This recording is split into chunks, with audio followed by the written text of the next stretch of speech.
வெள்ள பாதிப்புகளை பார்வையிட்ட பிறகு எடப்பாடி பழனிசாமி செய்தியாளர்களை சந்தித்து வருகிறார். அந்த காட்சிகளை தற்போது பார்க்கலாம்.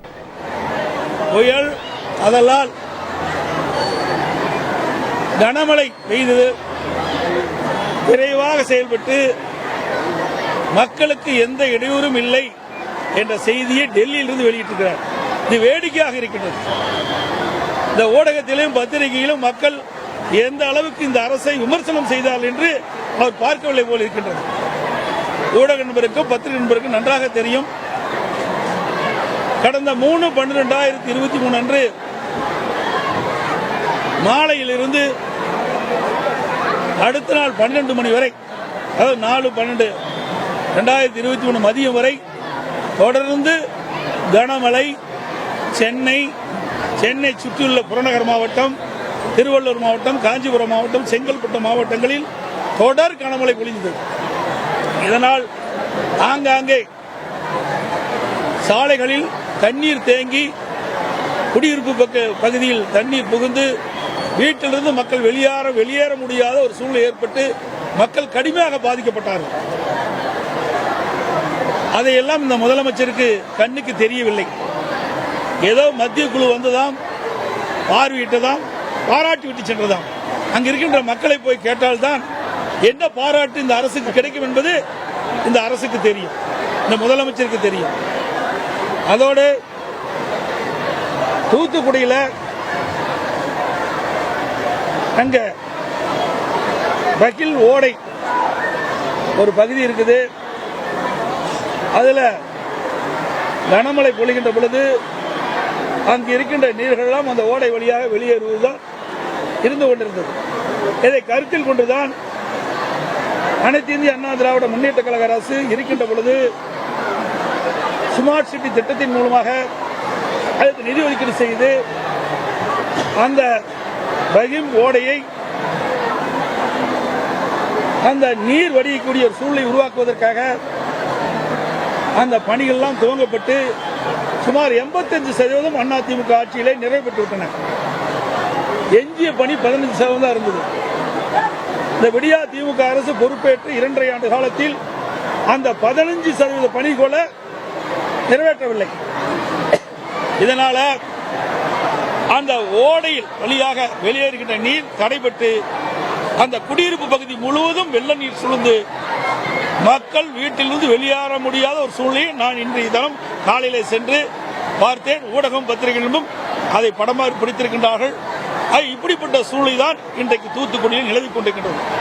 இந்த அரசு முன்னெச்சரிக்கை நடவடிக்கை எடுக்கப்பட்டு ஏற்கனவே அனைத்து இந்திய அண்ணா திராவிட முன்னேற்ற கழக அரசு கொண்டு வந்த திட்டத்தை வேகமாக துரிதமாக செயல்படுத்தி முடிக்கப்பட்டிருந்தால் அந்த ஓடையின் வழியாக இன்றைக்கு பெய்த மழைநீர் வேகமாக வடிய தொடங்கி இருக்கும், மக்கள் பாதிக்கப்பட்டிருக்க மாட்டாங்க.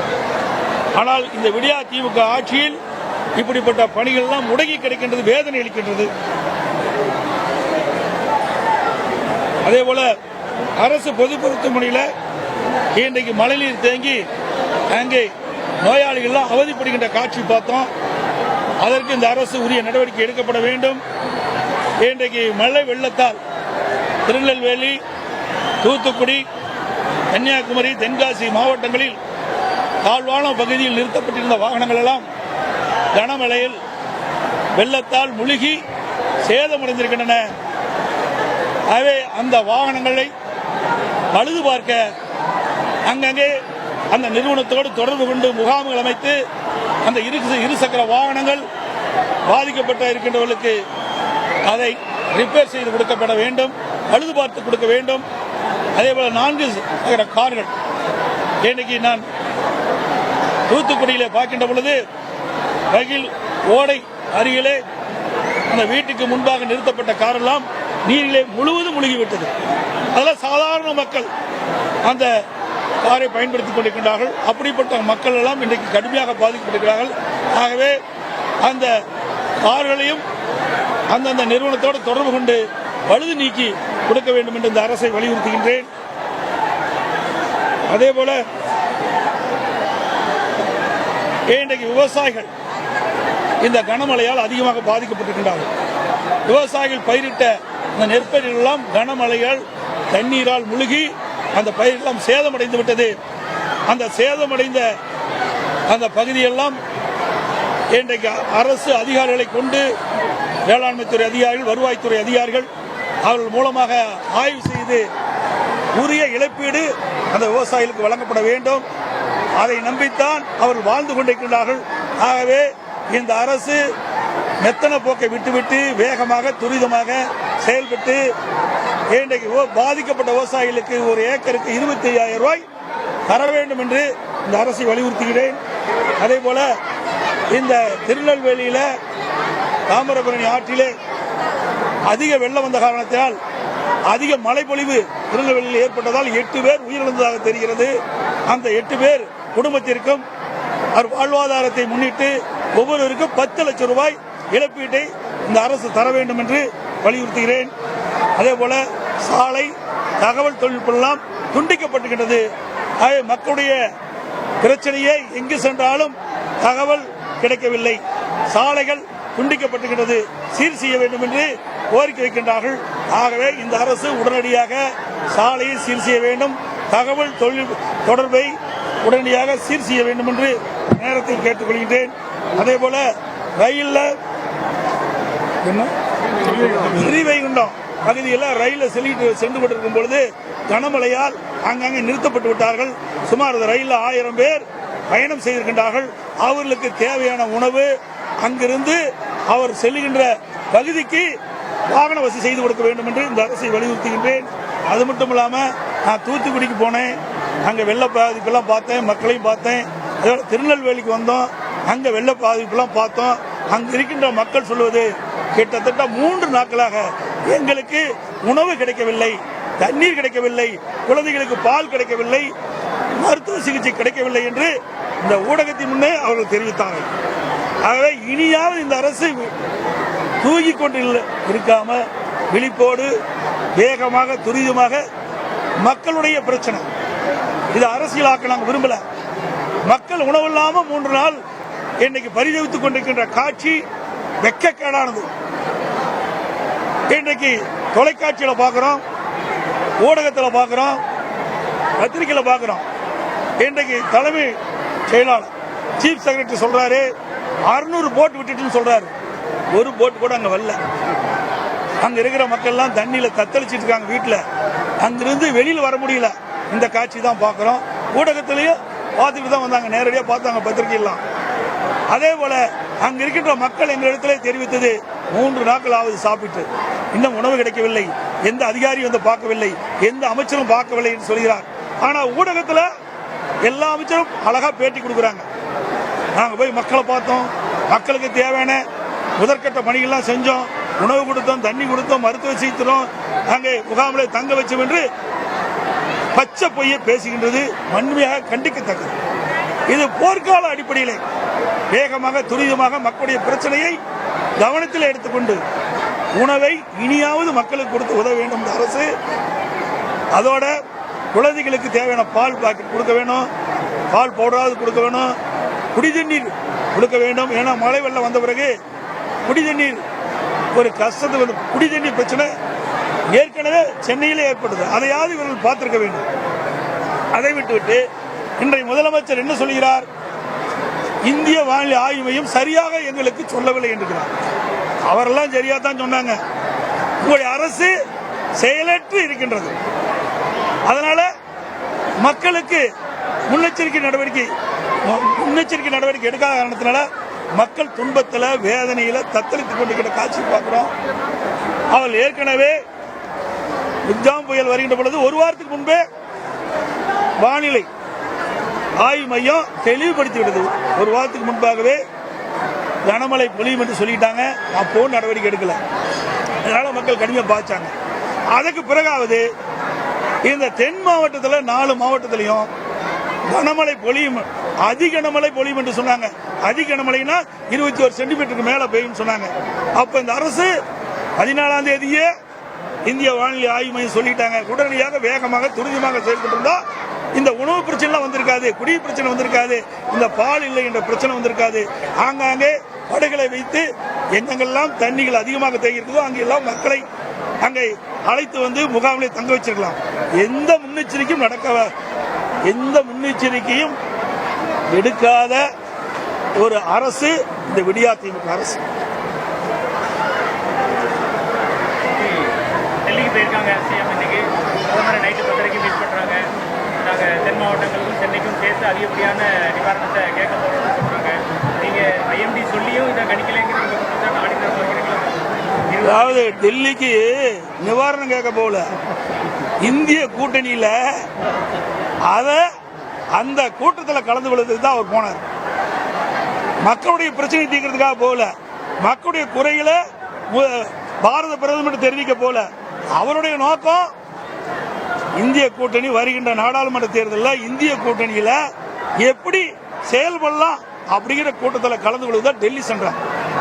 மக்களுடைய பிரச்சனைக்காக போல. அவருடைய குடும்ப உறுப்பினர்கள் ஆட்சி அதிகாரத்துக்கு வர வேண்டும், நீங்க செய்த ஊழல்கள் எல்லாம் மத்தியிலே ஆட்சிக்கு வந்துவிட்டால் மறைக்கப்படலாம் என்ற அடிப்படையில் தான் அவர் செயல்பட்டார்.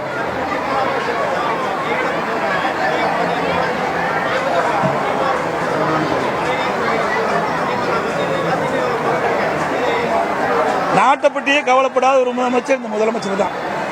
எப்பொழுது பார்த்தாலும் வீட்டு மக்களை பற்றி கவலைப்படுகின்ற ஒரே முதலமைச்சர் இன்றைய முதலமைச்சர் ஸ்டாலின். அனைத்து இந்திய அண்ணா திராவிட முன்னேற்ற கழக ஆட்சி இருக்கின்ற பொழுது ஏரி குளம் குட்டை எல்லாம் இன்றைக்கு குடிமராமத்து திட்டத்தின் மூலமாக ஆழப்படுத்தி கரைகளை பலப்படுத்தி நாங்கள் பாதுகாத்தோம். ஆனால் அந்த விடியா திமுக அரசு அற்புதமான குடிமராமத்து திட்டத்தை கைவிட்டுட்டாங்க. அந்த ஏரிகளையும் பராமரிக்க கைவிட்டுட்டாங்க. அதனால இன்றைய தினம் கனமழை பெய்கின்ற பொழுது ஏரி நிரம்பி ஆங்காங்கே இருக்கிற கரைகள் உடைத்து குடியிருப்பு பகுதியில் பூந்து விவசாய நிலைகளில் பூந்து கடுமையாக பாதிக்கப்பட்டுள்ளது. கூட்டணியில் இருந்தீங்க நீங்க ஏற்கனவே. இப்போ சென்னையில் இருக்கக்கூடிய மழை பாதிப்புக்கும் தென் மாவட்ட மழை பாதிப்புக்கும் பிரதமரை நீங்க நிவாரணம் நிறைய தர சொல்லி வலியுறுத்துறீங்களா? நிச்சயமாக தமிழ்நாட்டு மக்களுக்கு தேவையான உதவிகளை மத்திய அரசு செயல்படுத்த வேண்டும். அது ஏற்கனவே மத்திய குழு வந்துட்டு போயிருக்கிறாங்க. இந்த அரசு நிவாரணம் வேற கேட்டிருக்குது. அந்த நிவாரணத்தை இந்த மத்திய அரசு வழங்க வேண்டும். இதில் அரசியல் பார்க்காம மக்களுடைய பிரச்சனையை பார்த்து மக்களுக்கு தேவையான உதவிகளை செய்ய வேண்டும் என்று மத்திய அரசை பாரத பிரதமர் வலியுறுத்தி கேட்டுக்கிறேன். அதோட இன்னொன்று என்னன்னா, சென்னையில் 3ஆம் தேதி குட்ஜாம் புயல் மாலையில் வந்தது. அப்போ கனமழை பொழிஞ்சுது. அடுத்த நாள் 4ஆம் தேதி மதியம் வரைக்கும் தொடர்ந்து மழை பெய்ஞ்சுது. அங்கங்க வெள்ளம்லாம் தேங்கி நின்றுது. 3 நாள் கழிச்சு தான் அதிகாரியே உள்ள போனாங்க. எல்லா பத்திரிக்கையும் தெரியும். 4ஆம் தேதி இரவு தலைமைச் செயலாளர் சொல்றாரு, சீஃப் செக்ரட்டரி சொல்றாரு, இப்பதான் தேங்கி நீரை சென்னையில் ஆங்காங்கே தேங்கி நீரை புறநகர் சென்னை புறநகர் பகுதி மற்றும் சென்னை சுற்றியுள்ள இந்த 3 மாவட்ட செங்கல்பட்டு, திருவள்ளூர், காஞ்சிபுரம் மாவட்டத்தில் தேங்கிய நீரை அகற்றுவதற்காக NLC நிறுவனத்திலிருந்து ராஜத மின் மோட்டாரை கொண்டு வரன்னு சொல்றாரு. அது வரைக்கும் எந்த முன்னேற்பாடும் இல்ல. எந்த அதிகாரியும் போய் ஆய்வு செய்யல. அங்க போய் என்ன மழை பாதிப்பு கூட பார்க்கல. ஆனா 5ஆம் தேதி இங்க DR பாலு நாடாளுமன்றத்தில் பேசுற என்ன நிவாரணம் கேட்கிறார். எவ்வளவு? 6230 கோடி. என்ன ஆய்வு செய்யாத எப்படி நிவாரணம் கேட்க முடியும்? சொல்லுங்க பார்க்கலாம். பத்திரிகையாளர் ஊடக மூலமாக மக்களுக்கு தெரிவிப்பது. அதிகாரிகளும் போகல, தண்ணியும் வடியில, எப்படி சேதத்தை மதிப்பிட முடியும்? ஆக இதெல்லாம் வேண்டுமென்றே திட்டமிட்டு ஏதோ மத்திய அரசை வலியுறுத்த வேணும். ஒரு சம்பிரதாயத்துக்காக, மக்களுக்காக இல்ல, விளம்பரம் வேணும் அப்படிங்கிறதுக்கு தான் திரு DR பாலு MP அவர்கள் நாடாளுமன்றத்திலே மத்திய அரசிடமிருந்து எங்களுக்கு 6230 கோடி ரூபாய் பெரும் வெள்ளம் ஏற்பட்டு சேதமடைஞ்சு கேட்கிறாரு. எந்த சேதத்தையும் கணக்கிடாம இந்த தொகை எப்படி கேட்க முடியும்? சொல்லுங்க பார்க்கலாம். ஒரு மாநில அரசாங்கம் மத்திய அரசில் தொகை கேட்க வேண்டும் என்று சொன்னால், நானும் முதலமைச்சர் இருந்தேன். இன்றைக்கு தண்ணீர் வெடித்த பிறகு என்னென்ன வகையில சேதம் ஏற்பட்டது அரசு, மக்களுக்கு என்ன சேதம் இருக்கு, அரசு பல்வேறு துறைகள் மூலமாக என்ன சேதம் இருக்கு, விவசாயிகளுக்கு என்ன பயிர் சேதம், மின்கம்பங்கள் எத்தனை சேதம், இன்றைக்கு எத்தனை சாலைகள் சேதம், இன்றைக்கு பல்வேறு பிரச்சனைகளும் ஆய்வு செய்து அந்த அதிகாரி மூலமாக ஒவ்வொரு துறைக்கும் எவ்வளவு நிதி தேவை, எவ்வளவு இந்த வெள்ளத்தால் சேதமடைந்தது கணக்கிட்டு அதுக்கு பிறகு கேட்டிருந்தா கொடுப்பாங்க. இப்ப எதுவுமே கணக்கெடுக்காத இந்த அரசு வேண்டுமென்றே திட்டமிட்டு விளம்பரப்படுத்துவதற்காக இன்றைக்கு நாடாளுமன்றத்திலே திரு டி.ஆர். பாலு அவர்கள் தமிழகத்தில் மிஜாம் புயலால் 6230 கோடி அளவுக்கு சேதமடைந்து என்று கேட்டிருப்பது நிந்தையாகவும் வேடிக்கையாகவும் இருக்கு.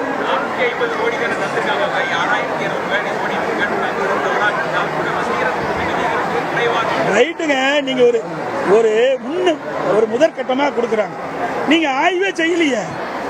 நீங்க ஆய்வு செஞ்சிருந்தால் தானே ஒவ்வொரு ஒரு சாலை பாதிப்பா நெடுஞ்சாலைத்துறையிலிருந்து எவ்வளவு, மின்சாரத்துறையில சேதம் எவ்வளவு, இப்படி மக்களுக்கு என்னென்ன வகையில சேதம் அடைஞ்சிருக்கு இதையெல்லாம் கணக்கிட்டு ஒரு அறிக்கையாக மத்திய அரசு கொடுத்தா தான் அந்த மத்திய அரசு இதையெல்லாம் கவனத்தில் எடுத்துக்கொண்டு ஆய்வு செய்து அதற்கு தேவையான நிதி ஒதுக்கீடு செய்வாங்க. ஆனா இது ஒரு விளம்பர அரசாங்கம். மக்களுக்காக ஆட்சி செய்த அரசாங்கம் இந்த அரசாங்கம் இல்ல, அப்படி வீட்டு மக்களுக்காக ஆட்சி செய்கின்ற அரசாங்கம் தான் இன்றைக்கு இருக்கின்ற திமுக அரசாங்கம். வேண்டுமென்றே திட்டமிட்டு இன்றைக்கு மக்களுக்கு தேவையான நிவாரணத்தை மத்திய அரசு முறையாக ஆய்வு செய்து கொடுக்காத காரணத்தினால் ஒரு தோராயமாக இன்றைக்கு நாடாளுமன்றத்தில் பேசிப்படுது துக்கக்கேடான.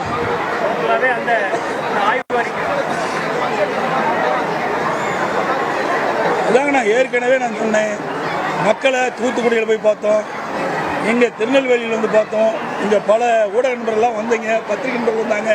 3 நாள் எங்களுக்கு சாப்பாடே கிடைக்கல, தண்ணி இன்னும் நிறைஞ்சி இருக்குது, பல வீட்டில் இன்னும் இடுப்பளவு தண்ணி இருக்குது, எங்களுக்கு உணவு கிடைக்கல, குடிநீர் கிடைக்கல, பால் கிடைக்கல, எங்களுடைய உடைமைகள் எல்லாம் சேதமடைந்து விட்டது. இதை பார்வையிட எவரும் வரவில்லை என்ற குற்றச்சாட்டை மக்கள் தெரிவிக்கிறாங்க.